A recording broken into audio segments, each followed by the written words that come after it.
Бүйрек саулығы бәріне ортақ.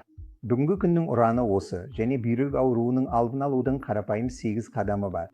Бірінші, қантты бақылау. Егер сізде қант диабеті болса, қант деңгейін бақылауыңыз керек.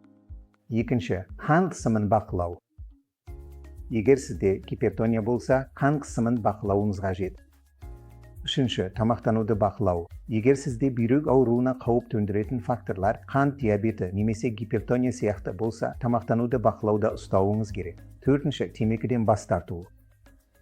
Егер сіз темекі шегетін болсаңыз, бүйрек ауруының алдын алу үшін темекіні тастауыңыз керек. Бесінші, салауатты өмір салты. Бұл өте маңызды. Сіз салауатты өмір салтын ұстануыңыз керек, ал дұрыс тамақтану мен дене белсенділігі бұл үшін аса маңызды. Алтыншы, дәріханада еркін сатылатын дәрілерді қабылдаудан аулақ болыңыз. Мысалы, ауырсынуды басатын дәрілерді қабылдамаңыз. Ол сіздің бүйрегіңізге зиян келтіруі мүмкін.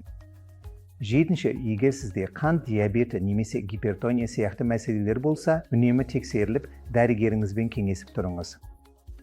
Соңғысы, 8-ші, бұл өте маңызды, жеткілікті су ішу. Сау бүйрек үшін күніне 2-5-3 литр су ішу қажет.